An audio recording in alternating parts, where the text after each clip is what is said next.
Good morning, everybody, and welcome to the July 22nd Board of Selectmen meeting. We will start off, as usual, with the Pledge of Allegiance.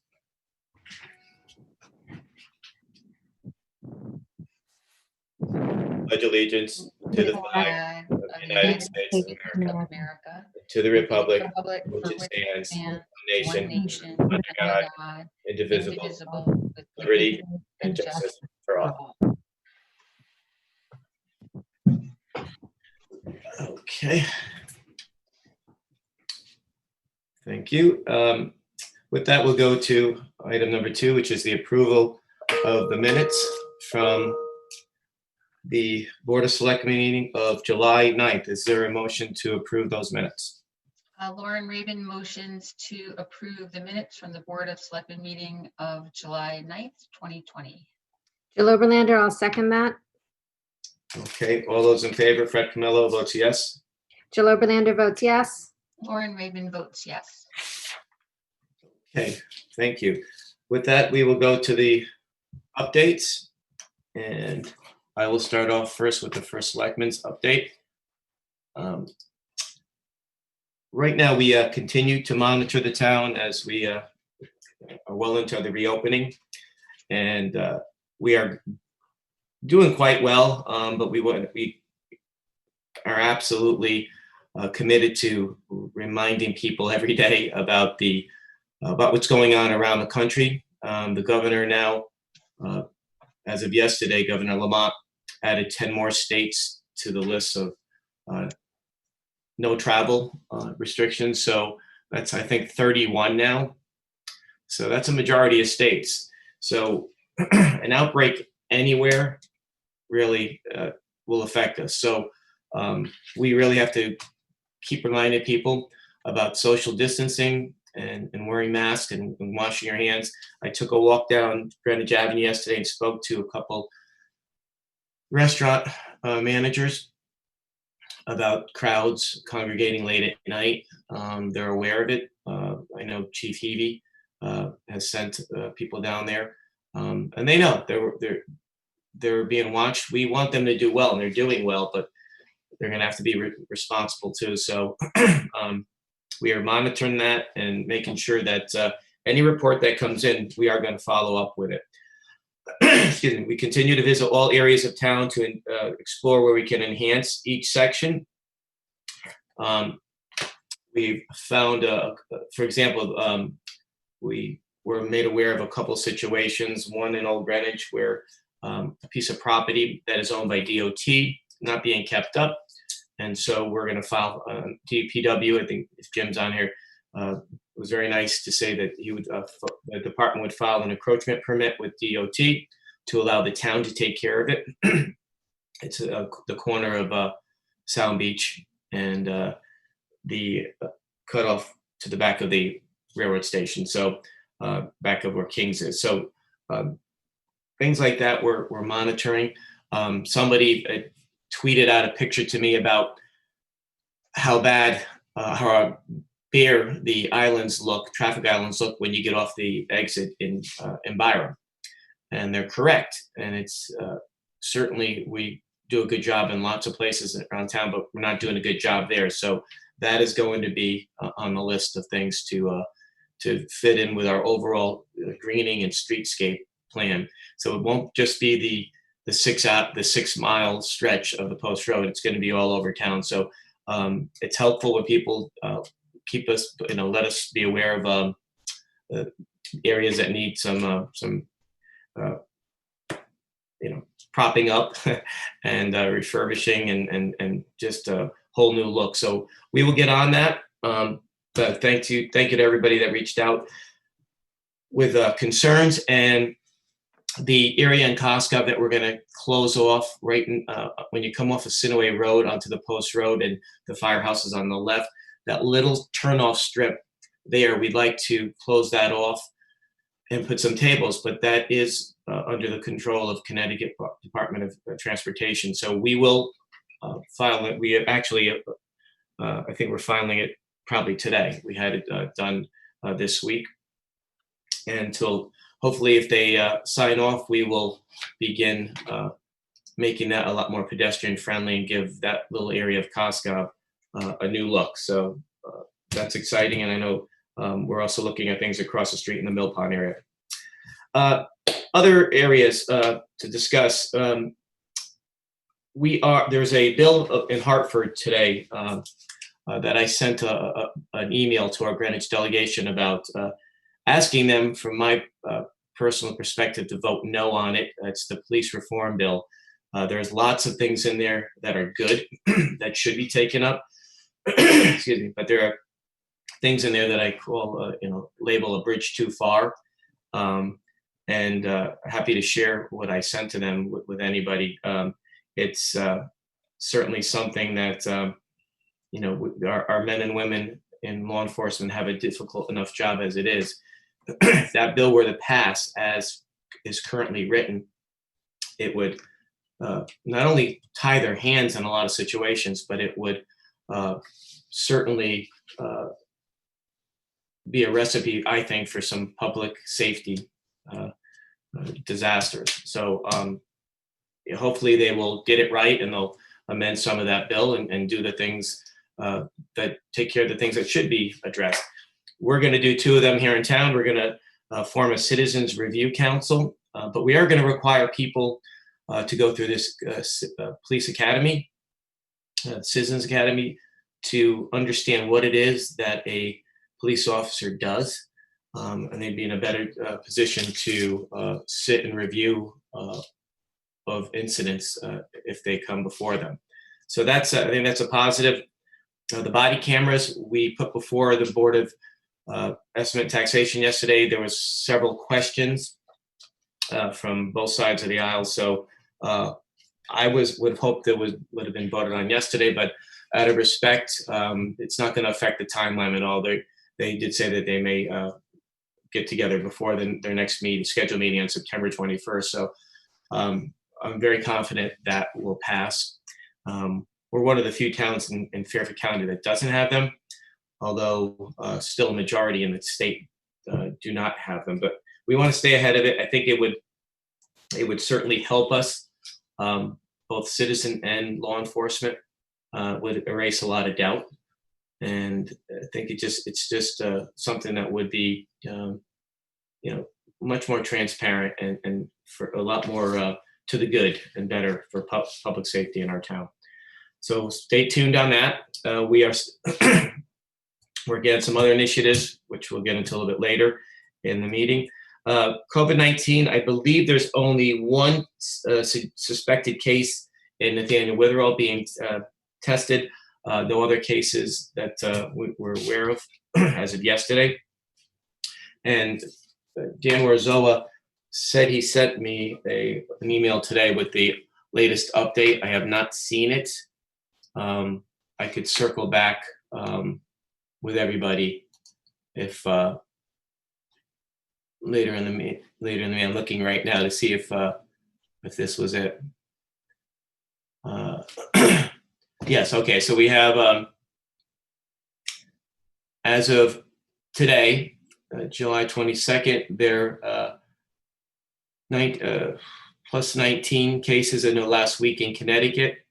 Locally, plus 13, 7 positive, 1 reported death, and hospitalizations, it says -4. So that's in the state of Connecticut. So we're doing very well.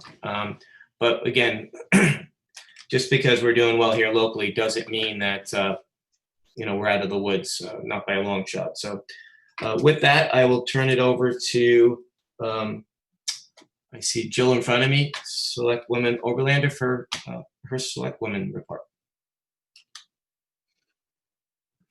Thank you, Fred. Good morning, everybody. In addition to all of the COVID-related and constituent relations, the Sustainability Committee is continuing to its efforts and continuing to work. The last couple of weeks have been focused more on transportation-related issues. There was a meeting, a bicycle brainstorming meeting. I'd like to publicly thank the Greenwich Department of Public Works and the Greenwich Police Department. They have both been incredibly supportive of this effort in both identifying possibilities for identified safe bike routes, as well as locating new bike racks. There will be 4 temporary bike racks positioned along Greenwich Avenue to facilitate people riding to Greenwich Avenue and storing their bikes and enjoying what the town has to offer. And they'll be looking at additional locations for other temporary bike racks.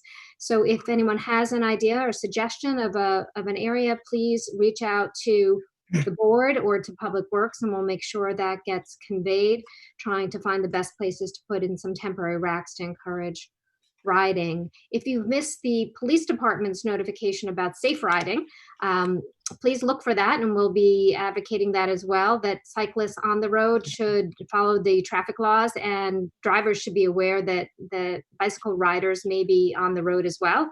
And thanks to both of them, we'll be working on some of these issues as we go forward.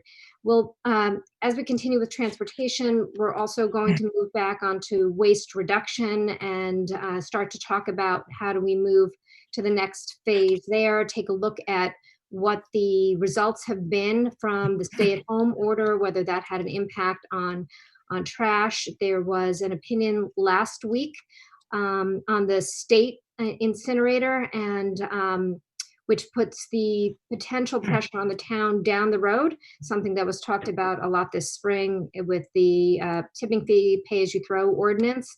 So coming up with better ways to reduce trash and increase recycling and waste diversion will end up being increasingly important as we go forward. And so the Sustainability Committee will be working on that as well.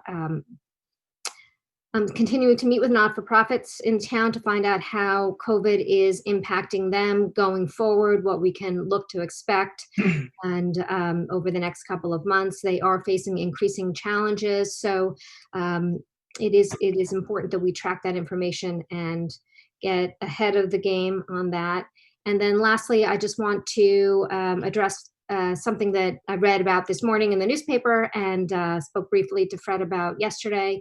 And I know this board is on board with saying that racial intolerance has no place in our community. And I'll be asking the first selectman and our HR department to be taking a hard look at our personnel policies to see what we can put into place to make sure that we have a legal and appropriate remedies for comments or that make the workplace uncomfortable for any person in our community, and making sure that people know that we are all working together to ensure that our community is safe and respectful for all. That's it. Thanks, Fred.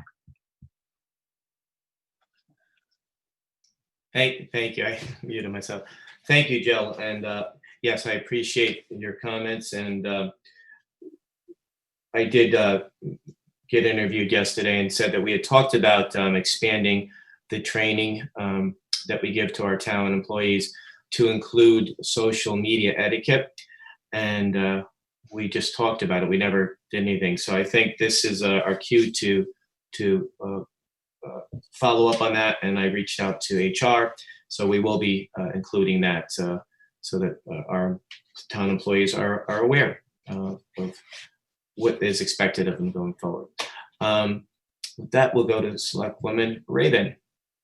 Good morning, everyone. Thank you. And yes, to concur with Jill and Fred's comment, there's no room for social media behavior that we've seen of late. I also commented, having spent, trying to do the math, 44 years in the private sector, these things would not be tolerated in the private sector, nor should they ever be tolerated in the public sector. In addition to constituency outreach and working on the COVID-19 initiatives, as my fellow Board of Selectmen, I have been working with the Commission on Aging for their strategic plan. We've identified a draft vision statement, mission statement, and have been going through a SWOT, strengths, weaknesses, opportunity, and threat conversations. So we'll continue to meet and refine and document a strategic plan. Still trying to unpack issues, our roles and obligations with respect to the 5G installations. So we're in that collection mode and definitely look to get more of an opportunity to have a public forum. Certainly studying the return to school plan. So thank you to the Board of Education and Dr. Tony Jones for sharing it with us. As the Board of Selectmen, we continue to get recommendations from people outside of the educational cohort, so to speak. So definitely appreciate the we're all in this together approach. Have met with the Pembroke Glenville Neighborhood Association, and there are some ideas. I know that the nuisance ordinance has been taken off of our agenda for old business, but there are some recommendations for the process portion of that nuisance ordinance that I'd love to discuss more with the team. And we've received a lot of feedback that we could do a better job on advertising openings for our boards and commissions. So we'll continue to work as a liaison to SNAC to see how we can affect that change. And that's all I've got for today. Thank you, Lauren. Before we go on to old business, Ben and I were speaking yesterday about some of the restaurateurs who have reached out to us, asking us about our plans going forward. They really like being able to be outside and offer outside dining. And it's been our plan all along to make this a permanent part of the Greenwich landscape in all our business districts that choose to do so. But we came to the conclusion that we probably have to let them know sooner rather than later about this year so they can start preparing and then circle back and certainly vote on making it permanent going forward. But right now, we'd like to, we could wait 2 weeks, but I think the sooner the better. So we don't have it on the agenda, but I'd like to make a motion to modify the agenda to add this item to extend outdoor dining to December 21st, which is the weekend before Christmas. We could certainly modify that later on, but it would just give them some reassurance and some ability to start planning now. I spoke with two managers yesterday and they love the idea. They're aware of it, but not everybody else is. So just want to make sure that's proper. If Vin's on the call here, that we can do that. We could add this item to the agenda.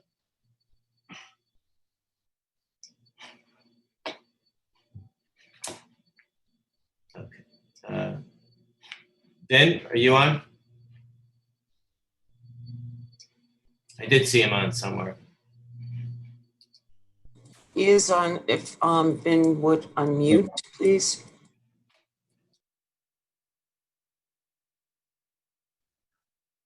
Can you hear me?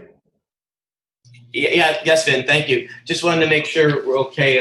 We've never modified an agenda before here, and I just wanted to make sure that was okay. If I can get a second to do that, to add an item to the agenda. Yeah, it's a regular meeting. Yes. So you can simply add to the agenda by way of motion with second. Okay. Thank you. Okay.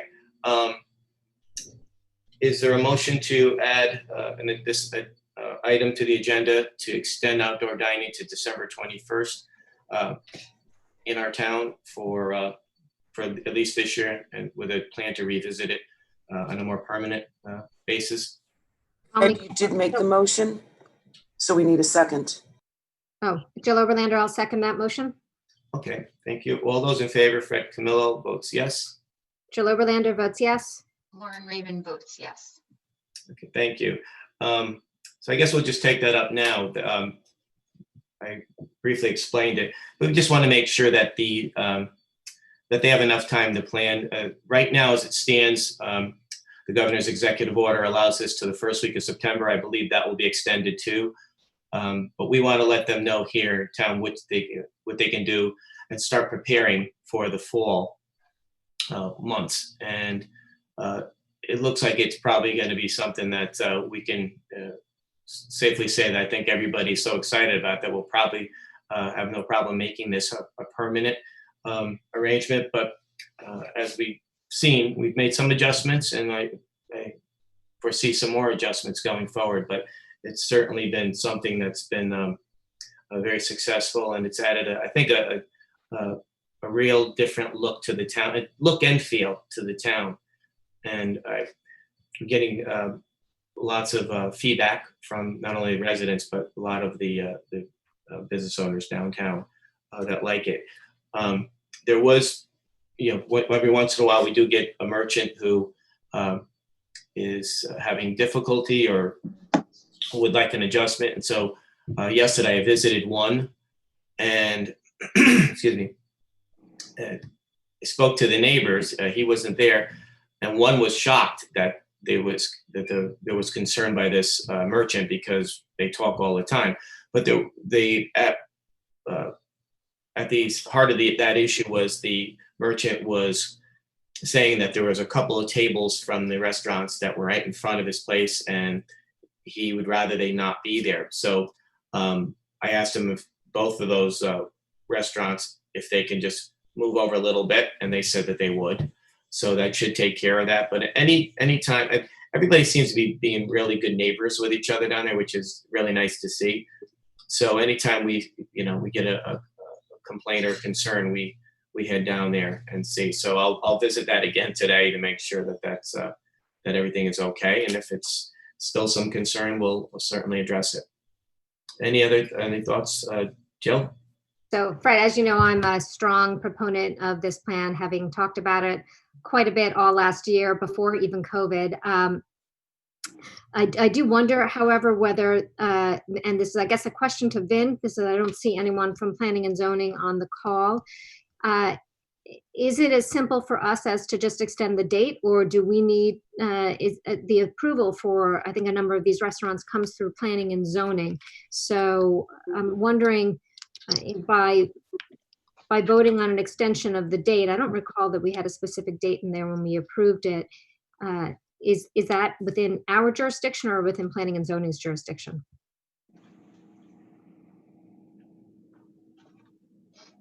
Your jurisdiction would be over the access and the use of the roads. So the closure of the roads, you could extend, that would be within your jurisdiction. To the extent that TP&Z were granting permits, let's say, for purposes of outdoor dining, of things of that nature, they would have to then, once the extension of the road closure was in place, they may have to extend permits if the permits were in place. So it may be a two-step process, but I do think the first step would be for you to act to determine whether or not you want to extend the road closure, which is really what the outdoor dining is supported by. So the action is the closing of the road, not an extension of outdoor dining, but the closing of the road to allow for outdoor dining, should planning and zoning agree with that. Right. I mean, again, in theory, you could have inconsistent decisions, right? You could decide to close the road for the rest of the year, hypothetically. They could decide they're not going to extend the permits. It still means the road's going to be closed for the rest of the year because that's your jurisdiction. But they can't extend the permits unless you close the road. Right. Okay. Because you are a necessary part of the decision. They are not necessary necessarily. Thank you for the clarification. I have no further questions, and when you're ready for a motion to close the roads, I'll be happy to make that. I just have one question, and maybe it's in the context of extending the permits, realizing that, we'll definitely close the road first. Extending it so late into the year, it's cold in December, so I imagine there'll be some sort of fire or safety element to it if they're going to do like the outdoor heaters and things of that nature. Yes, we've talked about that. If you've, I'm sure you have been over to, I believe it was the Crab Shell over in Stanford. We used to go there all the time, and I can remember being there past Thanksgiving on the water because they had heaters. But we also will circle back with the fire department and make sure that everything's done correctly. We are going to get also some questions. I received one yesterday that planning and zoning is going to have to weigh in on. If we do make it permanent, could they do, they asked, could we, do some type of a platform there to make this a little nicer or easier or a little fancier. And I know they've done that in other towns, and there's ways to do that, but I didn't want to speak for P&Z. So there's going to be lots more questions, but I think this is the first step, is closing the road down and then allowing them to apply for the permits, and then P&Z would take it from there. So with that, is there a motion? I think Jill said. Yeah, I'll make a motion to approve an extension of the road closures as we have, as identified in the prior road closures, to permit the Greenwich Avenue outdoor dining plan to proceed and to continue through December 21st. Lauren Raven seconds that motion. All those in favor, Fred Camillo votes yes. Jill Oberlander votes yes. Lauren Raven votes yes. Okay, thank you. Extended till December 21st, and we'll certainly monitor that. Thank you for that. Now going on to old business. As we heard, the nuisance ordinance has been withdrawn just for today. We are still waiting on a couple of answers, so we'll have that for the next meeting. So we'll go on to item B, which is the proposal, second read, to preserve 72 acres of Aquarian land at 836 Lake Avenue in partnership with the Greenwich Land Trust with MI referral. And with that, we have Environmental Affairs Director, Pat Sesto. Morning, Pat. Fred, she is not on the meeting. Oh, she's not. Is there somebody from that department? I'm not seeing anybody. Okay. If not, is there any discussion as we went over this last time at the last meeting? Jill? Yeah, 100% in favor of supporting this and moving it forward to MI. As the comments I made last time regarding title and some of the outstanding issues, I refer to Vin that when I took a second look at the contract of sale, I assume you're reviewing it and modifying some of the dates. This will have to go, if MI, it'll have to go, I believe it goes to the RTM next, right? So some of the dates don't work with the RTM approval process. I would ask that you, in your legal review, take a look at the actual contract language and also move the title report forward.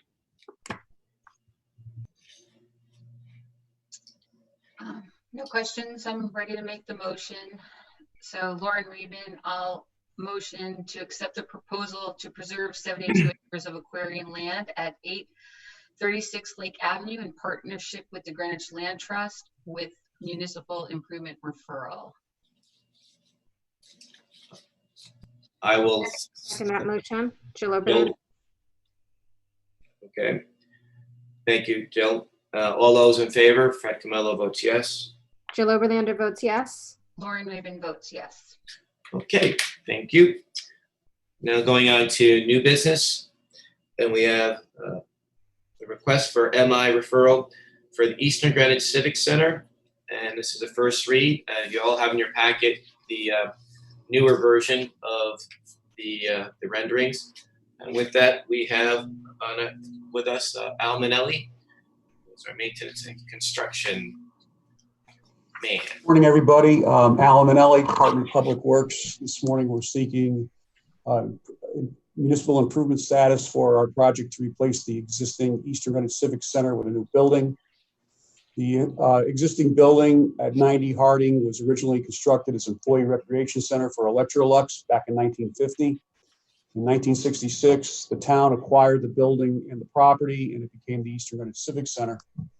The existing building is a two-story concrete masonry structure at about 31,765 square feet. And the building sits on a town-owned parcel of 13.22 acres, and that includes the playing fields. A separate town-owned parking lot of 2 acres sits across the street. and currently holds 216 parking spaces. The town originally targeted this project back in 2000 as a building renovation, rehabilitation, but during subsequent years, several issues with the building arose, which required immediate repair. And as the town undertook those repairs, a systematic replacement schedule for major building components was developed, and as well as investigating other issues. Those issues, such as space utilization, functionality, and accessibility, were a major factor. And after exploring the existing conditions of the concrete structure itself, the exterior masonry skin, the windows and flashing, the lack of thermal insulation throughout the building, the steam and hot water radiant heating system, the lack of air conditioning, the non-compliant restrooms, deteriorating subterranean plumbing systems, fire codes, and percent of the building that's unused and the cost to make it usable, as well as its non-ADA compliancy to the second floor. The town determined that the cost of rehabilitation would be such that a modern replacement building would provide efficiencies in all aspects of operation that the existing building couldn't deliver. Therefore, the town has started a process to pursue the building's complete replacement. In 2018, the first selectman established a committee to ascertain the desired amenities that a new building would require. And to that end, a company sports facilities advisory was hired to inspect the existing facility, interview all the current stakeholders who utilize the center, and armed with that information, they developed a townwide survey so that residents could comment on the replacement amenities. The committee analyzed the survey results and developed a list of replacement goals. The goals included the types of space needed in the new building, as well as what other amenities should go along with it. The committee held several public informational meetings to discuss the project and a list of goals. And in 2019, the committee released a request for proposal to Connecticut licensed architects interested in developing plans for replacement building based on those replacement goals. After a 5-month process, the committee selected TSKP Studios of Hartford to undertake the design. The project scope as it stands today deals with replacing the existing Civic Center with a new modern single-story structure, utilizing the southernmost 4.5 acres of the current site. Work to improve the existing playing fields are not part of this project. The main components of the plan is to demolish the existing 31,000 square foot two-story Civic Center. Replacement building will be a single-story structural steel frame building with masonry and glass exterior walls at a slightly larger 35,482 square feet. The replacement building will be totally ADA compliant. The interior space and amenities of the replacement building will have a full-size multi-gymnasium with rollout spectator seating of about 8,100 square feet. That is slightly larger than the existing gymnasium. A multiple use event space of an equal 8,100 square feet. This is to replace the community center or the old bowling alley in the building, which would make 2 compatible large spaces in the new structure. There'd be 3 activity rooms that are 1,000 square feet and hold about 49 people. And each of those, 2 of which those rooms would share a common wall, which would be a folding partition, so that it could be opened in to create a mid-size room. Storage room for all gym and event activity equipment, expanded vending area with a lounge area, updated centrally located restrooms with separate family restrooms, exterior restrooms to support the field activities, administrative office areas, interior waiting areas, and lease space for OGRCC. The exterior building will utilize the existing lighted tennis courts and children's playground, so they will not be touched. Incorporate New South parking lot with a turnaround to increase vehicle drop-off and pickup area. It'll include a functional loading dock with scissors hydraulic platform to facilitate event deliveries, a main vehicle drop-off at the front of the building, and reconfigure the existing surface lot across the street with aesthetic improvements, and to maximize the number of spaces to comply with the zoning regulations for the building's function. Additional considerations: the Civic Center construction project will be restricted to the present 4.5 acres, leaving the playing fields intact and usable during construction, along with the retaining the tree line between the building and the playing fields. Construction of the replacement building will be subject to planning and zoning and inland wetland regulations, and the design of the building and site must fully comply with the town's stormwater quality manual and all stormwater BMPs that are needed to comply with the town's stormwater quality manual must reside within the area of the construction site. The new building will be designed to accommodate a myriad of function in all spaces, including gym, basketball court, and a new event hall. And the design of these spaces must include a safe method for delivering electricity to sales booths and displays when we have those types of exhibits. An environmental analysis of the soil surrounding the building was performed and there was no issues found. The engineering division of the town's public works department is working on storm drain solution for Harding Road that within conjunction with the building plans will alleviate the flooding on Harding Road.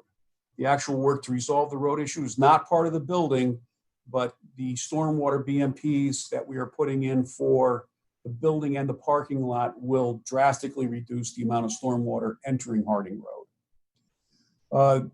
The building will be energy efficient and it'll have the latest technology to apply both sustainable and energy conservation systems. The building will have the maximum amount of insulation to meet or exceed the Connecticut State Energy Code in wall, ceilings, and footing perimeter.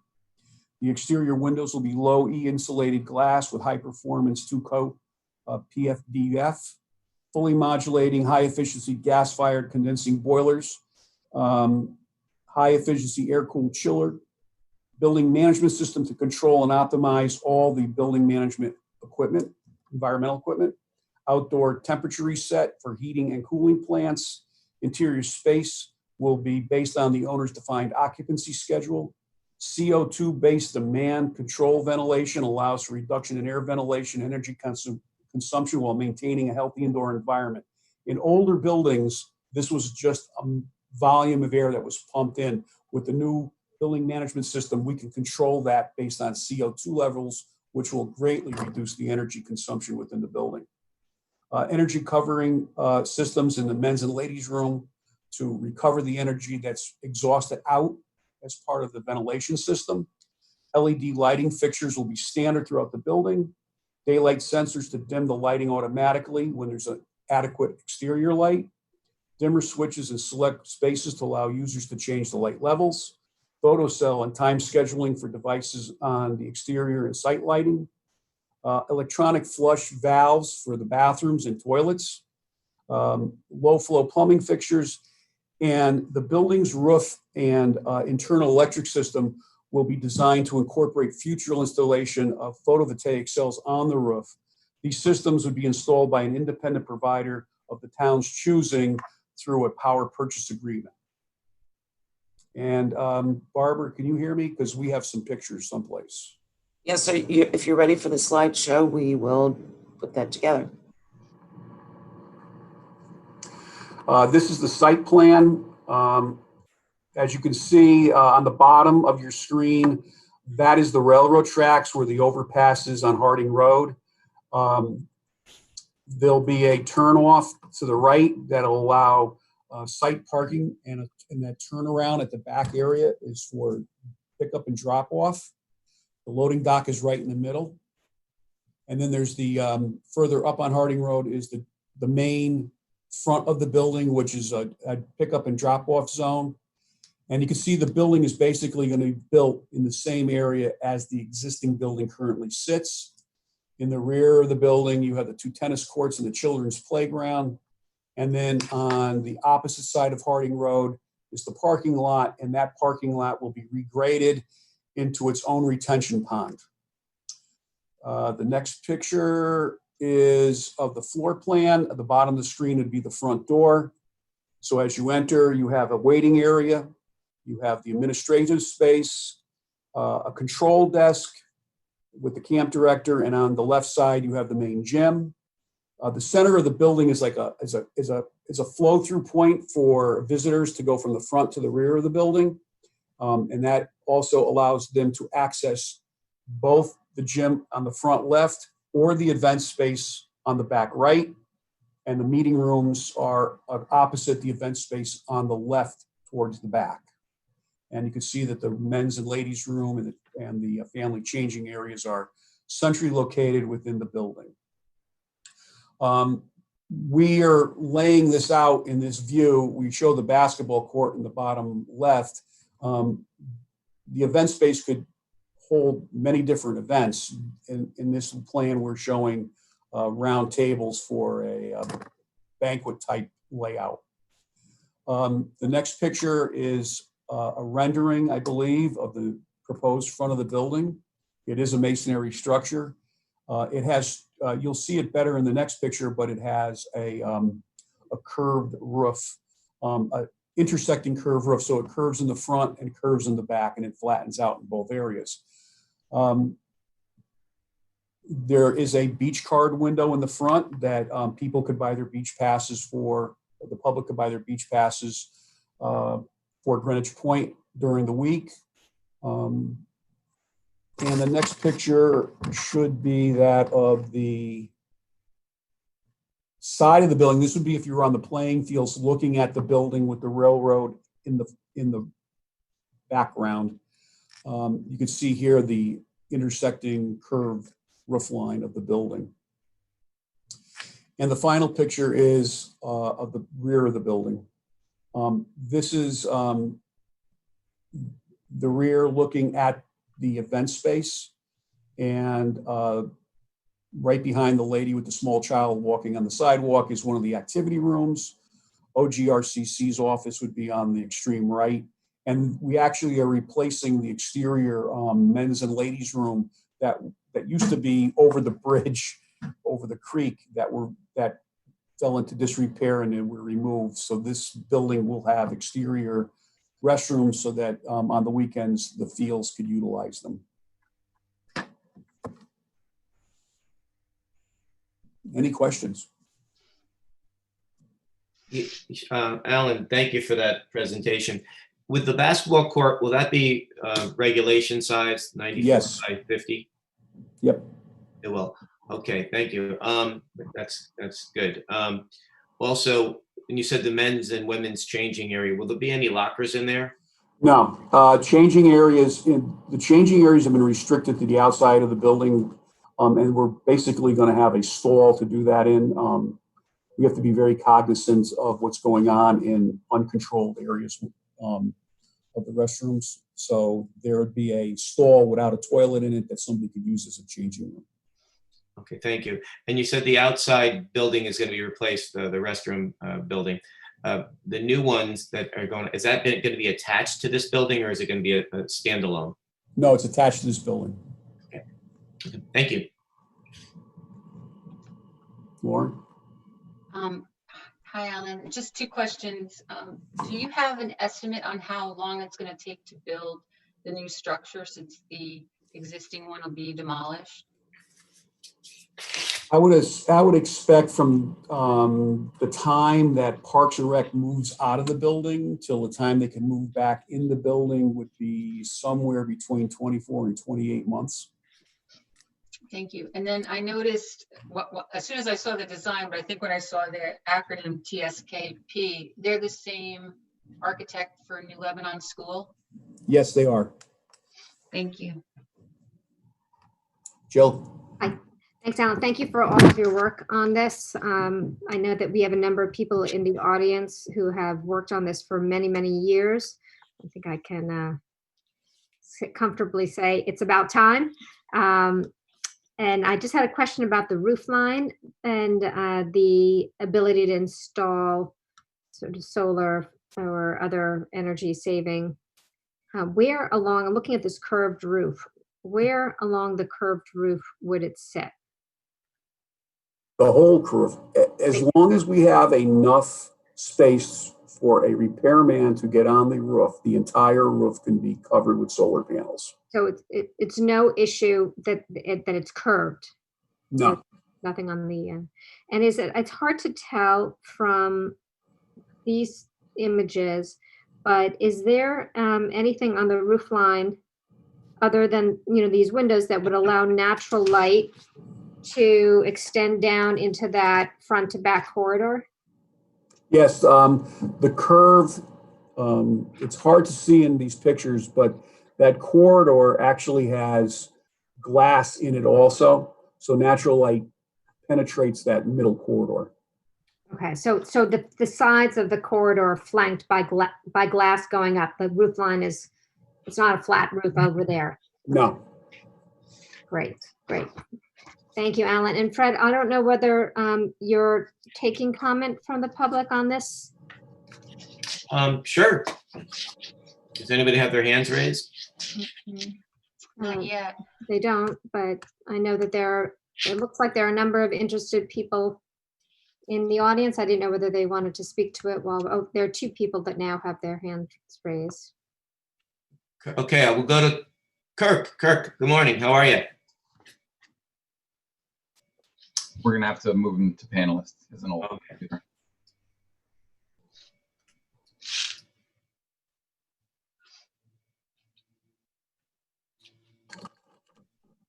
Kirk, if you could unmute yourself, please, and identify yourself.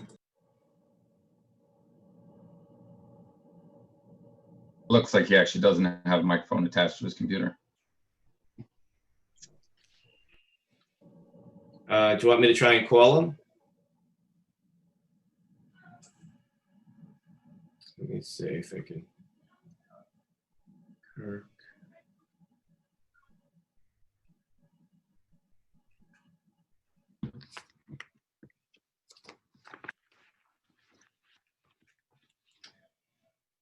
Let's see if I can reach him this way.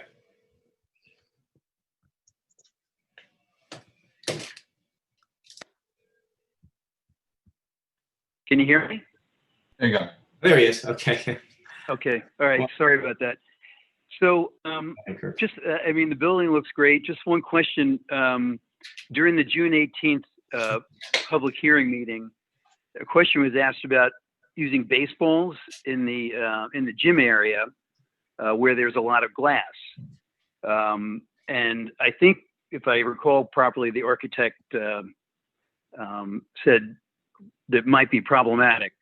But I guess the same would apply for softballs and for lacrosse balls. So I think my thought is that the glass situation needs to be looked at if we want to maximize the utility for the community in terms of those various sports.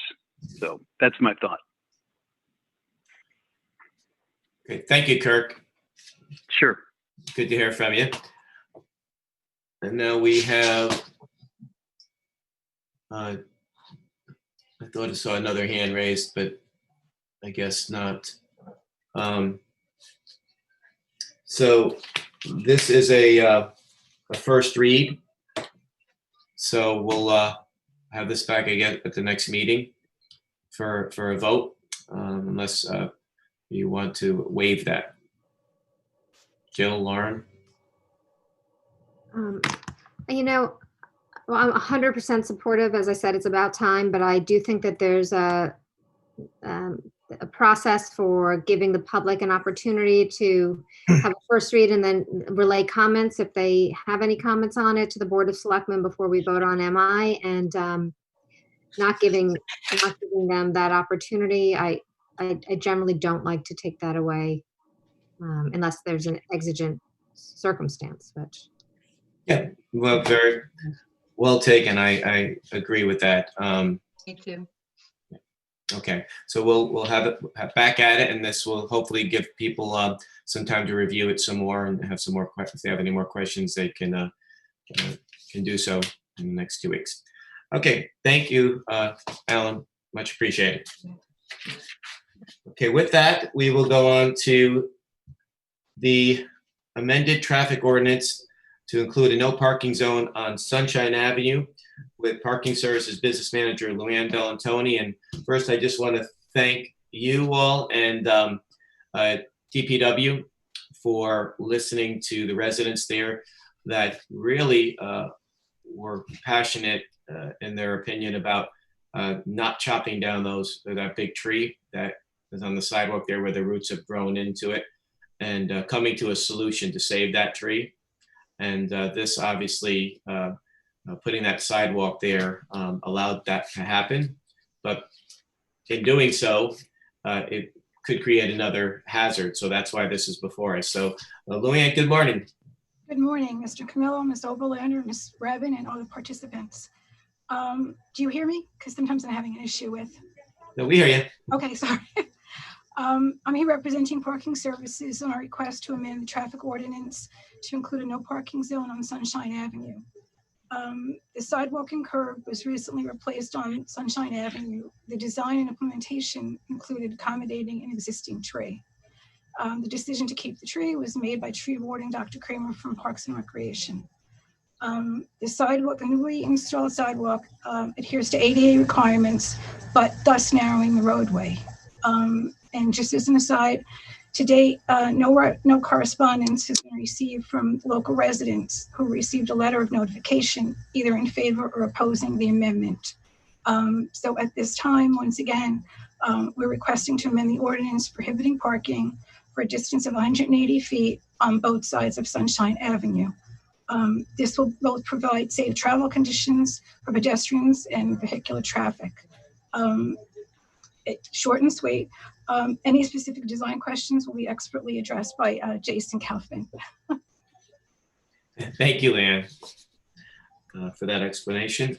I don't have any questions. I know the area very well and walk it all the time, and it's I think it was a great way to save the tree and come to a resolution here. But again, it's forcing us to make this decision here about for public safety reasons about the no parking. So Jill, Lauren, any questions?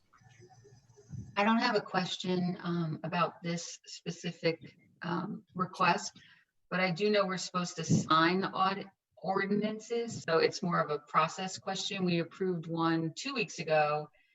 I'm just not sure how we're facilitating signatures. So maybe that we take that offline. Lauren, we can make arrangements offline. I do want to just highlight that I had previously, when this was put on the agenda, asked Department of Parking Services whether they had received any objection to the parking, and heard back from Ms. Bellatoni and also from Mr. Camillo that no one has objected to this prohibition, and it is different than the one we took up at our last meeting where there's overflow parking for a public park in the area. This is purely a residential area and a through street, and people are not using it to access our public resources. So I don't have the same issues with this in terms of notice generally out to the public as I did with the last one. So thank you for the quick response to my questions earlier this week. Okay, thank you. So with this,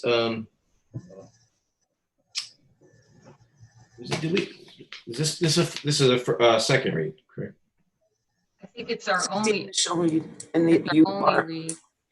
Okay. All right. So is there a motion to accept? I'll motion that we amend the traffic ordinance to include a no parking zone on Sunshine Avenue. Or a second? Jill Oberlander, I'll second that motion. Okay. All those in favor, Fred Camillo votes yes. Jill Oberlander votes yes. Lauren Rabin votes yes. Okay. Thank you. And that's approved. And thank you, Luann and Jason. Thank you. Okay.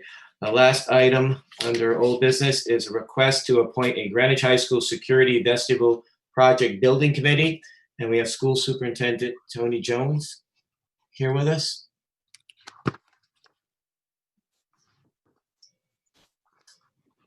Hi. Hello, Dr. Jones. How are you? I'm good, thank you. Thanks for joining us. Okay, it's all yours, Dr. Jones.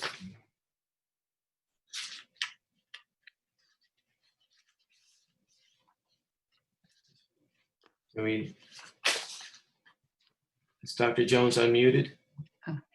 Wow, I said all of that for nothing. Sorry. Sounded good. I'm coming before you this morning to request that the building committee be formulated for the GHS entryway, which will give us a secure entry to the high school. And as a reminder, this project was initially 2 years ago, was thought of as doing entryway along with media center and other projects. This has been greatly refined, and it's just focused on the entryway for safety, and will be a relatively quick project compared to many of the building projects that we have undertaken in the last couple of years. Okay, thank you very much.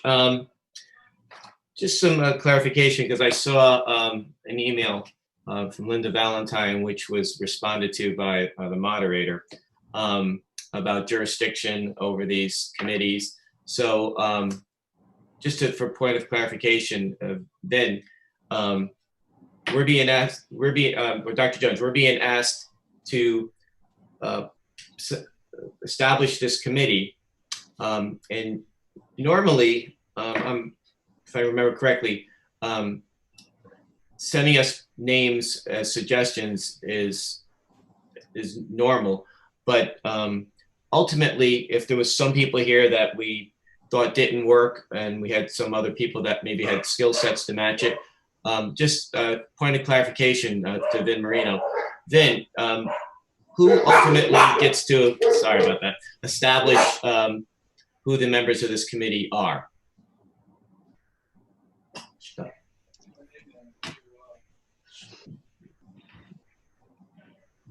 Vin? Is Vin still with us? Yep. On mute. You're on mute. Can you hear me now? Yes. Okay, I'm sorry. My computer keeps freezing up on me. So I had every third word of your conversation. I'm sorry. Oh, that's okay. Just for a point of clarification, this is being asked of the Board of Selectmen to establish this committee. There are some proposed members here of this committee that was given to us by the superintendent.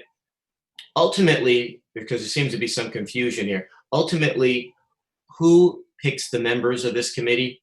And I'm not, this is no reflection on these names. I just, for a point of clarification, because I saw an email exchange between the moderator and Linda Valentine of the Board of Ed. So I just wanted to make sure we're clear on jurisdictions here and what our exact duties are and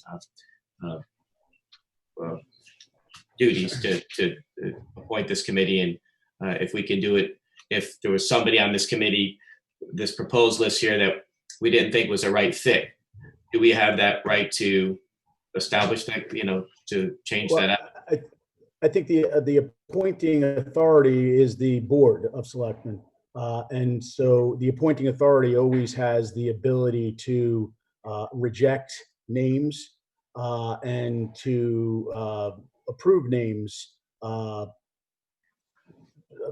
regardless of whether or not they're on a list. So you all come to the table with people you know, and if you, for example, you had a 3-member committee and you had 4 people on the list and you couldn't get consensus on more than 2, and people kept putting names on the table until you got the full board constituted at 3, because ultimately you all have to agree, not you all, 2 of the 3 of you have to agree on a name in order for that name to be approved. So if there was a moment where you could not find consensus between at least 2 of you, names would have to keep being put on the table until you had that consensus. Those names could come, I mean, generally speaking, the way that most of the boards that are appointed, the recommendations are made through the first selectman and presented to the board. But there, from a process standpoint, if select person Oberlander or Raven had a name that they wanted to put on the table, but I don't think that would be out of order. But ultimately, it's the board that has that authority. Thank you. And that's sort of how I remembered it, but the due to the email exchange I saw, I just wanted to get that out there on the record. Thank you, Ben. Jill, Lauren? I just had a quick question, because in our packet, I know in an email we got the recommendations, but in our packet, it's just the examples of prior building committee boards. You mentioned that the size and scope of this particular project isn't necessarily the same as like a new lab school or NISA. Do you have a desired number, or is that dictated by our charter as well? And maybe that's a question for both Dr. Jones and for Vincent. Vin. Yeah, and what I was advised, obviously this is my first time putting a request forward, so I did reach out to a couple of different people, and it didn't seem that there was an exact number, but that we were expected to at least put some names forward of people who'd worked on projects previously that building committees felt like did a great job as far as having some expertise in building and helping the committees move forward. Thank you. You're welcome. Jill, any thoughts or questions? Yeah, sorry, I was just reading the charter provisions because there are specific provisions in the charter on the appointment, how the appointment of committee members go, just to your question to Vin. And so the Board of Selectmen does make the appointment. However, it is following the appointment of members by the Board of Ed and the Board of Estimate and Taxation. And then there are a variety of ex officio members as well. So I don't really, as long as we're following the charter provisions, which I'm sure we will as we go through the interview process. Was there, I know that at the BET meeting, I believe Chair Mason indicated that he was going to be the BET representative, and was there an appointment by the Board of Education? Yes, Christina Downey is representing the board. Right. So those two nominations or appointments needed to be made before the Board of Selectmen can act. So as long as that's been made, there's nothing keeping us, and I think we're going to schedule some interviews. So thank you for moving this project forward and giving us some people to think about as well. Thank you. Thank you. Thanks, Joe. One quick question, Dr. Jones. Have all these people already agreed to serve if selected? No, not necessarily. They're ones that have come highly recommended. Okay. And a few of them may need some coaxing too. You know, there's some good names on there. Some really good names. All right, thank you.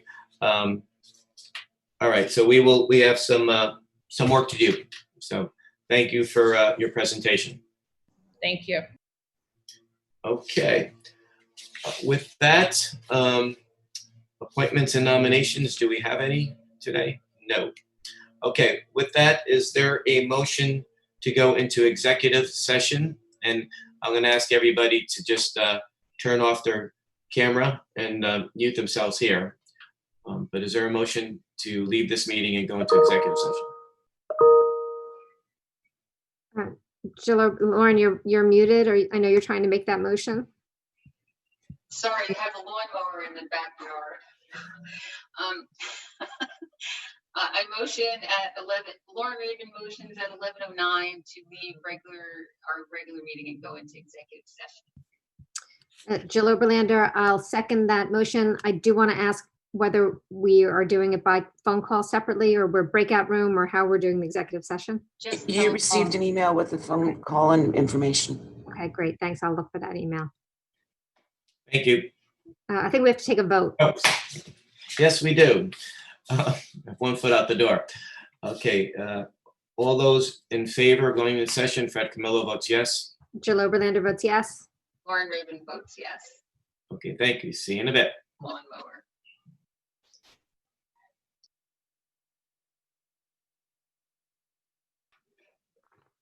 Okay. I'm back. Jill, Lauren. Okay. I think we have everybody. You just need a motion to adjourn, right? Do you just Yes. need a motion to adjourn? Is that, Yes. okay, so Jill Oberlander, I'll move to adjourn, 12:15. Lauren Raven, I second that motion. All those in favor? Fred Camillo votes yes. Jill Oberlander votes yes. Lauren Raven votes yes. Okay, thanks, everybody. See you soon.